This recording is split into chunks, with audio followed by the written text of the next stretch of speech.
Welcome back to The Exchange by Evolution, a melting pot of ideas and inspiration shared by some of the most successful tech leaders.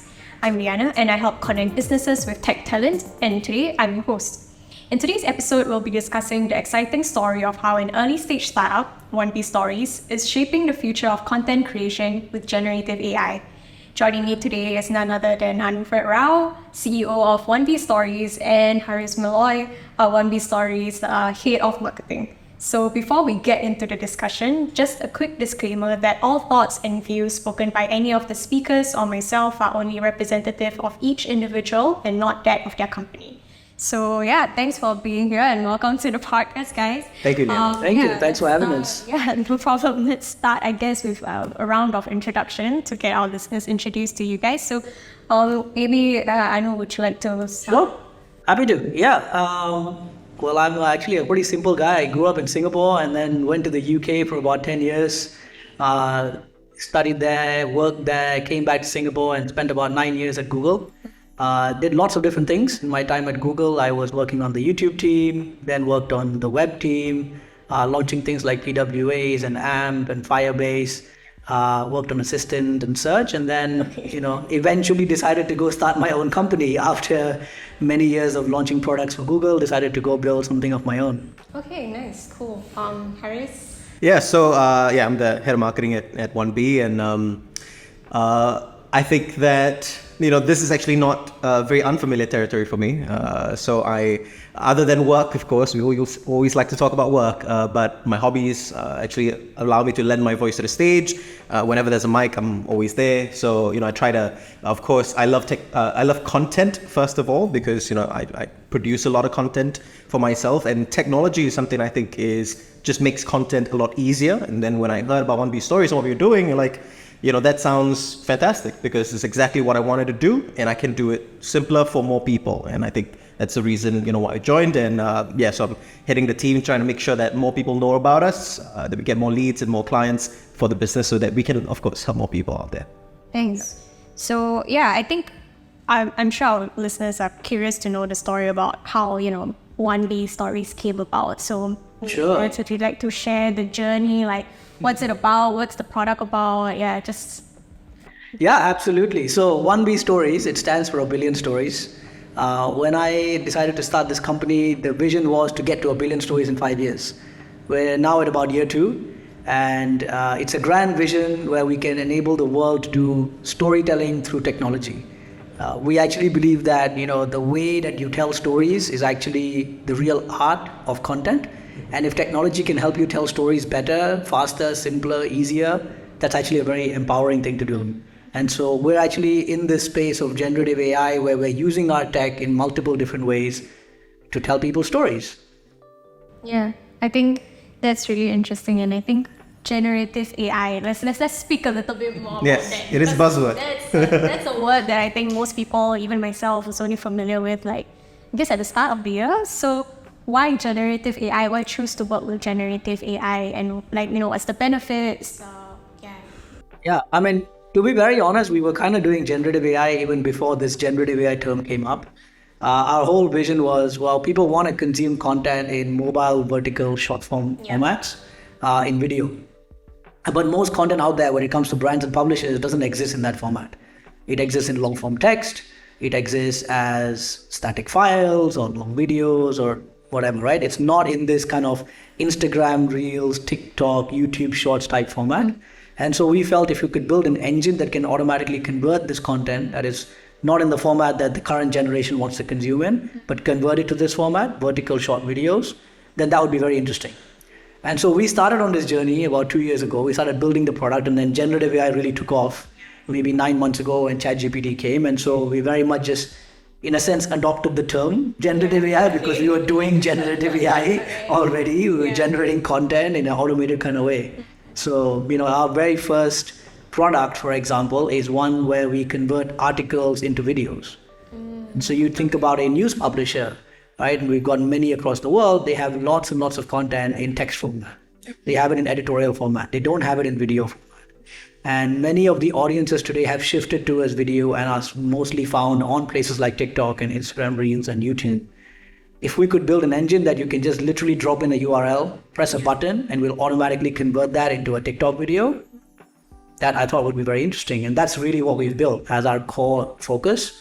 Hariz can share a little bit more as well. No, absolutely. Because the thing is, readership has gone down, but viewership has gone up, right? I think kids today, I'm not that old, but kids today, they don't really like to read. It's just how the world works. It's not a problem. People prefer to watch, right? And I think that is just like we talk about news publishers, right? Not only do they produce content in text format, they produce like maybe a dozen content pieces per day, right? So that's hundreds and hundreds of content that not many people are going to read. So it feels very unfortunate that a lot of people are putting in time and effort to create this, awesome piece of journalism work, and nobody really sees it. So we just want to make sure that it's seen more, right? And the great way of doing that is in short form, mobile first. So vertical is something that we very strongly believe in as well. I mean, videos traditionally came, pretty much your landscape, right? But that's changed as well. So it's not just good enough to turn text into,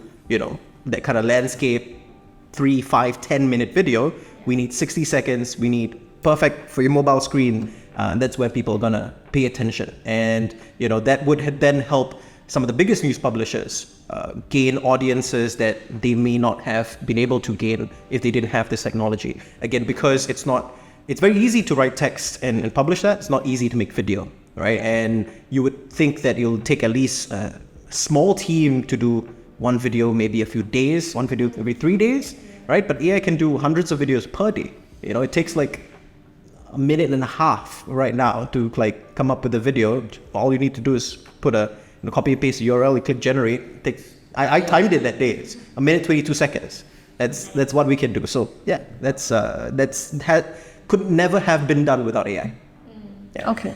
But like with such a volume, right? How do you make sure that the content is still compelling and unique to viewers? Yeah, I think this is a very good challenge that you're finding. One argument is, if you think about the short form video platforms, there is a lot of push towards having more volume. The reason you have a lot of volume, I'll give you an example, right? On core YouTube, typically people are watching 3 to 5 videos in a session. Yeah. When it comes to YouTube Shorts, which is the short form sort of TikTok type version, people are watching like 17 videos. They're just scrolling through lots more videos. And that shows that actually having volume is really important. So many people, and we were talking to some brands this morning, their biggest concern is, how do I make more TikTok content in a cost efficient way? Yeah. And AI is probably one of the ways that you can make it in a more cost efficient way. Because if you actually scaled up the typical production cost of video creation and tried to, instead of making 1 video a day, make 10 a day, that would 10x the cost. Yeah. But if AI can say that, maybe AI doesn't get you to like 100% of the same quality. I'm a big believer in AI, but I can tell you, even with generative AI, it may not get you to 100%, the equivalent of a human doing it. Yeah. But if it gets you to 70, 80% in a 10th of the time and a 10th of the cost, that is still something valuable. Okay. Yeah. And I think for the content side of things, talk about compelling, right? Our job is not to, we have the capability to create fresh content, but most of the time the clients that we work with, what they use is to repurpose content. So we're not here to rewrite, what you've already written, which is, again, your expertise in your domain, especially with publishers, right? It's just to kind of like, rephrase it, paraphrase it, and make it a little bit more short form. And at the same time, we don't believe that the video is going to replace, the whole, for example, I don't know, ABC News, for example. Do they exist? I don't think so. I don't. Anyway, so the idea is that video that you watch is not supposed to be, okay, I'm done with the video and then that's it. Hopefully, if it's compelling enough, you're like, I want to find out more. I want to find out what happens next. Then they'll go to the website, consider, reading more of the articles and going deep into it, which is, I think, the great thing about video. It helps you discover, right? It helps you get into new topics that you may not have thought about that were interesting before. I think that's the beauty of TikTok as well. I can be scrolling and be like, okay, there's some guys deep frying watermelon. I'm like, you can deep fry watermelon? And now I'm like, what else can you deep fry? I could have been thinking about something else this morning, but that's how it is, right? So I think with the beauty of video and with the beauty of, content, again, the content's already done. We're just here to repurpose it and give you another way to reach out to new audiences without really changing much. That's not the point. A lot of the work has already been done, and that was good work. So yeah, that's how we do it. And hopefully with all these videos, like you mentioned earlier, that viewership is like higher than readership now, but maybe with the viewership, people will be reading more. Correct. That's the whole idea. Yeah. So you can drive people off from social onto your own sites and your own OTT platforms. Also, people are using video inside the article. So you actually see certain websites, if you go to the article page, the video is at the top. So that allows people to consume that article in video format if you wanted to. And then you have video advertising baked into it, which has better CPMs than traditional text advertising that you see inside the article page. Yes. So multiple different things publishers are doing to experiment. Yeah, so many behind the scenes stuff that I've never thought about when I click on a piece of news article. But cool to know.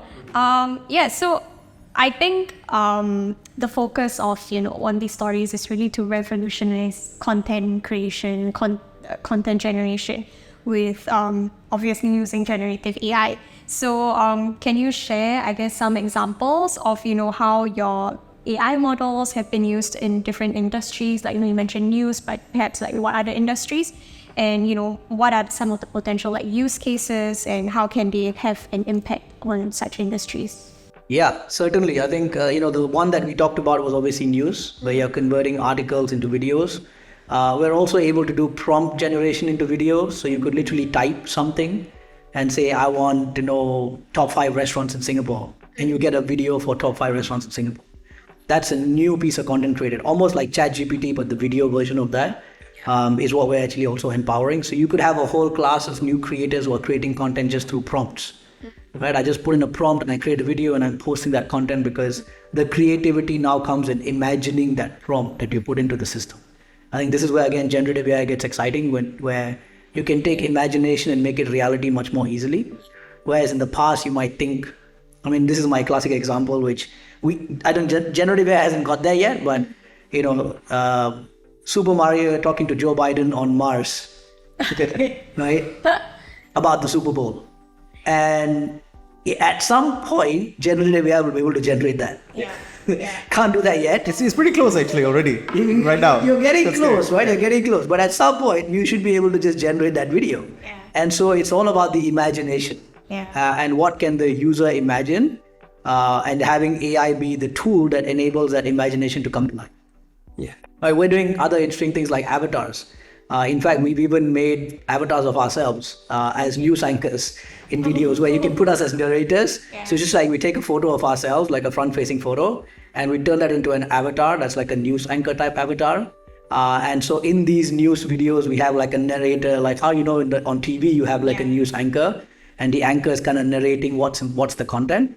So we actually have that built using our own avatars, and we're now doing custom avatars for all of our clients, where the reporters could be inside the video or somebody else could be in the video, right? Now this enables a whole new thing again of like people who may not want to be in front of the camera, but have a voice, and we're doing things like voice cloning, where we actually can clone someone's voice and the voice could be inside the video. Sounds pretty awesome actually, and there's lots of implications, and there's obviously some things around ethics we need to consider there when it comes to voice cloning, but you can see generative AI moving into lots of different directions. Yeah. Yeah. And I think other use cases as well. If you really, sit down and think about it, pretty much almost all of internet is text in some way, right? And it's not just stories that news publishers put out. It's blog articles that brands put out. It's product pages on, let's say, Amazon or Shopee. All that is text as well with an image, right? And all of that can be turned into video, right? And it's actually pretty endless. Any way that text is currently structured, we can kind of look at it and decide, okay, we can add a video, and then we'll take this headline plus this body of text, then we'll change to this thing and something else, right? So any way currently text is structured, we can turn that. But also, one thing that we're building as well is to turn other forms of non-text also into short form video, right? So this podcast, I know we're doing a video right now, but we're also recording audio. If the video didn't exist and all we had was audio, we can turn that into video as well. We're turning long form video into the short form vertical format. I know we're not filming vertical, but that's also something that we're planning to do, right? So any form of content out there, it's not just text-based. Text-based is what we started with because it's honestly simpler, right? But any form of content can now be turned into short form vertical because again, that's what people want to look at. right? And it's sometimes you can go to like a Amazon listing, so many different things are there, like the dimension. Let's say you're trying to buy a mic, for example, the dimensions, the sound levels, all in text, right? But then you're like, I don't understand, or it's very hard to read, or there's so many of them. I can generate a video, simply the top 5, which each of their stats of what it means, along with it, with a narrator telling you this is the number, from 5, from the 5th to the first one, something like that. So that's something that we can do, and it's exciting because the use cases there's only more that we haven't thought of that is still possible, You feel that energy. Yeah, exactly. Yeah. So, I think we've talked about the benefits, and I think we briefly touched on, a bit of the challenges, and we mentioned ethics a bit. What I guess are some of the unique challenges when working in this space? I think one of the challenges we found is everyone's definition or expectation of generative AI is very different. Okay. So we've gone to people and they're like, oh, it should be able to convert a PDF report into a video. And we're like, not yet. We convert PDF to Microsoft Word. Yeah, exactly, right? Exactly, right? So we're like, that's an awesome use case. Can we do it yet? We're working on it, right? It's actually quite difficult. But we haven't cracked some of these things. There's a bunch of other things where we're trying to do voice cloning, and we're trying to do like, okay, we recorded the voice in one language, but we want the person to speak in a different language. So you could have someone who has an English voice, and we've recorded them, and we've taken a voice clone we made a voice clone of them in English, and now you want them to speak Bahasa Indonesia. Working on it, right? It doesn't come out perfectly, but how do you actually speak another language? And so it's in their accent, but it's a different language. There's lots of these things that are coming out in generative AI. We're also, as part of some of the new initiatives that we're working on, we're working on things like ultra-realistic avatars. Yeah. In ultra-realistic avatars means we actually record someone, convert their physical video into an avatar, have a voice clone of them, and now you have a ability to just type, and you have that person standing and presenting. We do like a lip sync adjustment so that when the words come out, it's firstly in their own accent, but also the lips are adjusted to fit the words coming out. And there's obviously like a video of that person who's in the avatars. It's actually pretty amazing what you can actually do with Gen AI, and starts to open up a whole host of possibilities, right? One of the things we've been considering is, what if content creators actually created their own digital avatars this way, and the digital avatars were creating content? Right? And there's still a licensing deal there. The creator owns the avatar, and the use of that avatar is kind of restricted based on the use cases that the creator is allowing, and kind of do a deal that way where now you're saving time because the creator doesn't have to always be there, but his avatar is actually creating videos. We're working with like some CEOs who want to create an avatar of themselves so they can give like a board update, or like a quarterly update, while they're on the beach, or like a birthday greeting to their staff in a personalized kind of way. So lots of cool things actually coming up.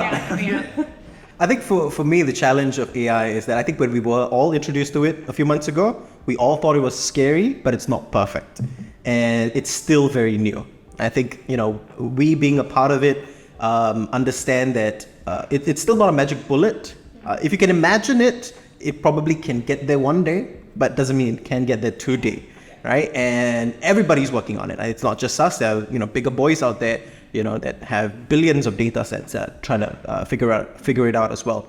And I think that's also a beauty of it. We don't have to figure out everything by ourselves, so we can always piggyback some of the great innovations by other people, and I think that's the beauty of that. But like I said, it's not perfect, right? So the expectations is something, and it can break sometimes, and you still need a human to look at it and realize, okay, no, that didn't come out exactly as what we wanted, So, and it's both us to make sure that we QC, but then also for clients to also make sure that they QC as well. Like, you can have huge faith in AI, but you cannot be blind faith in AI. So that's also setting expectations to customers and making sure that we're all here to figure it out together. And we need a partnership. It's not like I sell you a table, and of course you don't expect the table to break. Right now, we're still fixing the legs and stuff like that. So but it's a cool product. You want to use it, you want to try it out, but yet we're still figuring it out at the same time. Everybody is. Yeah. Do you think there needs to be like a bit more understanding about generative AI itself? Because, there's some expectations like you mentioned, it's not really possible managing expectations regarding what generative AI can do. The reality is there's a huge amount of hype, right? And AI has existed for like quite a while. Like, there's been 20 years of AI. What changed was with ChatGPT, the ability to access these AI models changed, right? So you could these models existed, but it's almost like the example is, you could go into the old school computers and you could like do like a command line program to load a program. And then suddenly one day the mouse showed up and you could use the mouse to click on an icon and you could load the same program. That's kind of what happened with ChatGPT. And so suddenly this whole thing exploded because everybody could access these AI models, ask it questions and get answers. And so it opened up this whole host of generative AI space where people are like, wow, you can have models do all these different things, which many of these models could do these things before this whole hype started.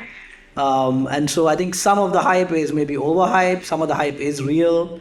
The use cases are still getting figured out, to be very honest, right? Generative AI in finance, generative AI in insurance, in shipping, in construction industries, in the healthcare industry. There's so many industries that this is getting into. You have the issue of model hallucinations, where a model can come up with a random answer. That's not a uncommon thing. And if you're using something for medical or for the banking industry, like legal, getting something wrong is not a good thing. So there are definitely things about generative AI that still need to be considered, right? I think for us, because we're playing in the content space, that's a little bit less of relevance to us. But in the overall industry this is actually some of the biggest things that people are talking about. Okay. And when it comes to, growing a company and, being at an early stage startup, I would say you guys are at a very exciting space right now with, more projects coming in, a growing team and, funding as well, which congrats, by the way. Thank you. So, looking into the future, what are some things that you're excited about or hoping to achieve within the next couple of years? I know you mentioned the 1 billion in 5 years, but that's true. That's true. I think, look, the thing that we get passionate about is solving real customer problems, right? I think right now we're at that phase where we're trying lots of things. There's lots of customer interest. Have you truly cracked generative AI in a way that it's driving revenue, saving costs, meaningfully helping companies? And to be very honest, most people have not. Because everyone's sort of trying generative AI. Everyone feels it's going to have a lot of impact. But has that been realized and come through in a P&L or something? Not yet. And if you ask me in the next 2 years, we'd love to have that. And to us, that is what is product market fit, where we've built a product that solves a customer's problem in a meaningful way. And we're either saving them time, saving them money, or helping them make more money. It's generally one of these three things. And the way AI works, it's mostly an efficiency tool. I always think about generative AI as efficiency.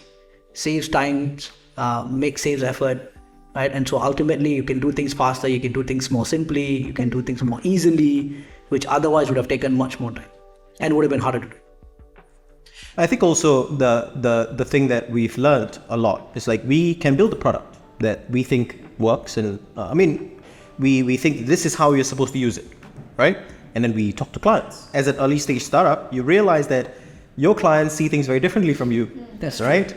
And they all use the same product, but in such different ways. And I'm like, okay, all right. So we talk to 5 different guys. They want to use it all 5 different ways. And, then that also requires a little tweak here, a little tweak there. So, working in an early age, like a startup, honestly, is sometimes, figuring out what to say yes to, what to say no to is also an issue, right? And we can continue to build, but then sometimes you get distracted by a new product request or something like that.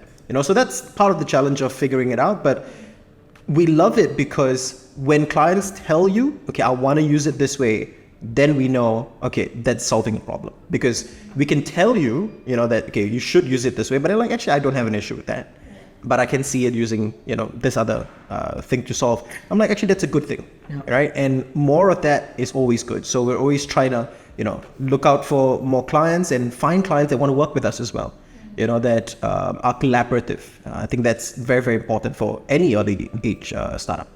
Yeah. Yeah, I think that's interesting, like sometimes not all products are so collaborative in that sense. And I think when you guys mentioned a lot about, the potential of what you can do with your product as well, there's so many ideas, right? And I think it all comes down to collaboration as well. Like, where do you want this to head, which direction, where are we going to take this? So, yeah, cool. Yeah, I think we have the daily problem of like too many things that we want to do or too many things that people want to do with us. So you go and meet people and they're like, let's go try this. I'm like, whoa, that's really cool. And then there's this other thing, and then there's this other thing, and we're like, now we have like 10. Yeah. And being a small startup, we can't do all 10. And so that's like a daily challenge that we kind of go through. But yeah, it's the growing pains of an early stage startup. Yeah. So, I mean, I think mentioned the good stuff, right? How did you, I guess, come to this stage of, getting interest? Some people are like struggling, with some companies out there are struggling with funding, or, even attracting talent to the company as well. That's an issue too. So, how do you overcome this, or how do you, face these challenges? Yeah, I mean, look, we've been very fortunate. We have some really great investors who believe in us. I think mainly the vision of 1 billion stories and the way that we want to try and achieve this, playing in a space that is very exciting, in the content technology space. Like, how do I use technology to enable storytelling, which is where I think our vision stands out, really helped us when we were doing fundraising. We have an awesome team of leaders. I think, my co-founders, all kind of pre-ex-Google people. One of them is actually a Emmy-nominated actress turned journalist turned Google person who runs business for us and works with publishers, which is awesome, right? And then you've got Ravi Hamza, who's like this god of technology in some ways. He's worked at like LinkedIn, InMobi, Yahoo in the early days, Uber, Rippling, so multiple different hats he's played, right? And so we're very lucky that I've got co-founders like that to help on the journey. Otherwise, it's not possible. So I think that allowed us to raise money. But, I think also the kind of team that we have. We started this company during COVID. Everyone was in their bedroom. I literally started this in my bedroom during COVID and lockdown, hired a bunch of people from my bedroom, raise money from my bedroom. And so this whole company started in this way. And actually, there are a bunch of companies who started during COVID, which actually redefined how company building works. Because at that time when I was hiring, I was like, it doesn't really matter if I hire someone in Singapore or Egypt. If I find good talent in Egypt at a better price or at a good kind of like level to meet our needs, then we'll just hire in Egypt.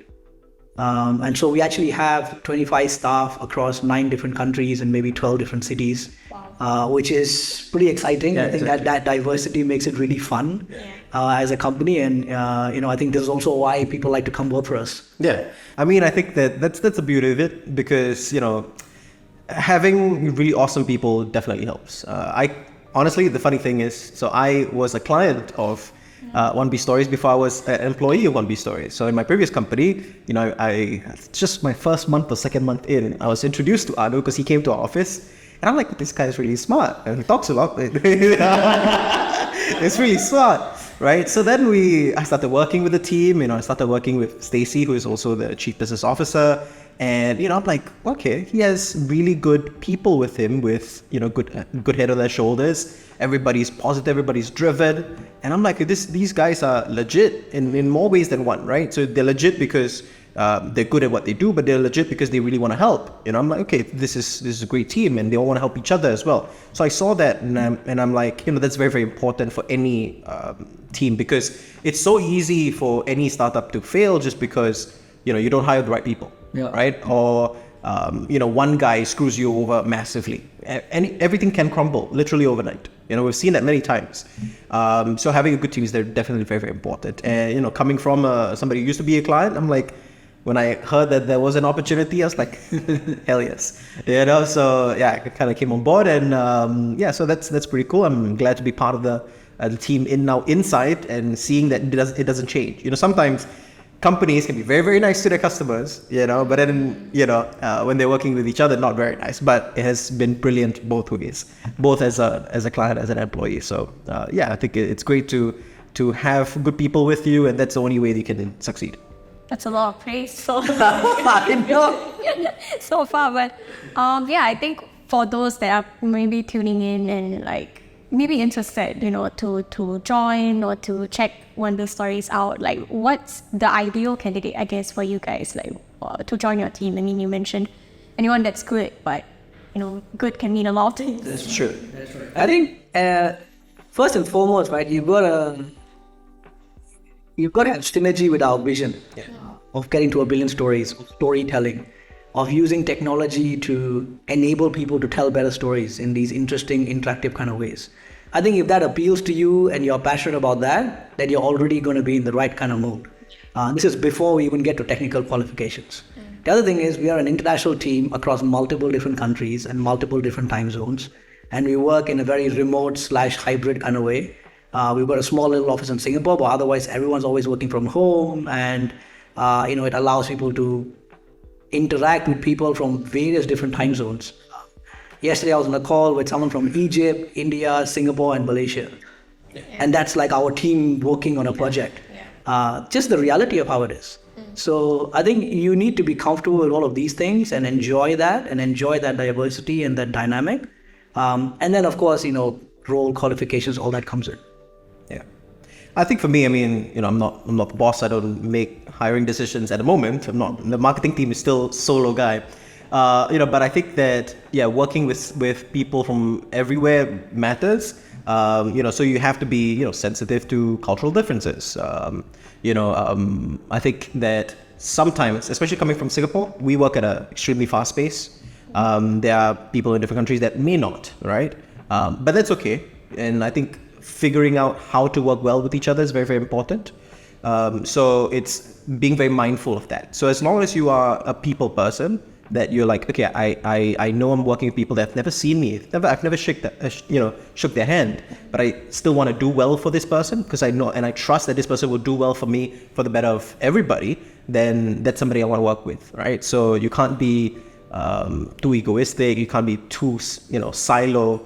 It has to be a collaborative effort, and I think the more of that and the more you embrace that, then I say welcome on board. Okay, cool. So, fortunately, we're sort of coming to the end of the podcast. But before that, is there anything that either of you would like to add before, we wrap things up? Look, I think just for me, it's just to say that generative AI is just a very exciting space, but at the same time, it is one of these transformational, pivotal kind of moments, as people say, where technology takes a step change. And I think it's just exciting that we are part of this journey as one of the many companies playing in this space. I recently, maybe a couple of months ago, started a generative AI community in Singapore because there just wasn't one. And I just started a Telegram group of people who are like, are you interested in generative AI? You're doing something cool in this. So we just started. Yeah. And that's grown, and we've done a couple of events now. Yesterday we had an event where we had a speaker speak about hallucinations, and like 100 people showed up, which is actually really amazing. Mm-hmm. So some of this community work that we're also doing to kind of grow the Gen AI community as we all build towards the future is actually quite helpful because it's still such a nascent and new space. No one's really figured it out. Yeah. So as much as we are trying to figure this out, I think we're also trying to see how we all work together as a community to figure these things out. Yeah. For the marketing guy, I got to put in a marketing plug, so if you are ever interested in, turning content into video, who to talk, right? So I think, the thing is, it's very, very important to understand, what can be done. And I think it's very also, for any company out there, to know that this is something that you can tap on, at least try it out. Be open to new technology, be open to new change. As long as it, makes things simpler, give it a go. Right, so I think that's the marketing plug, and visit our website 1bstories.com. We also have videofy.ai. Check that out. Follow us on socials. I have a KPI to hit. But yeah, so I think talk to us. I think be explorative. There's so much in AI, not just text to video. There's writing, there's image generation. There's so many things nowadays. Be open to that. And I think it's been really cool because I know for certain that human life will probably get better because of this. Yeah. Thank you so much. Thank you, Liyana. Thank you to both of you guys for sharing with us all about the journey of 1B stories, and thank you as well to our lovely audience for tuning in. We hope you enjoyed this episode, and we'll see you again next time when we discuss another hot topic on the exchange by evolution. Bye.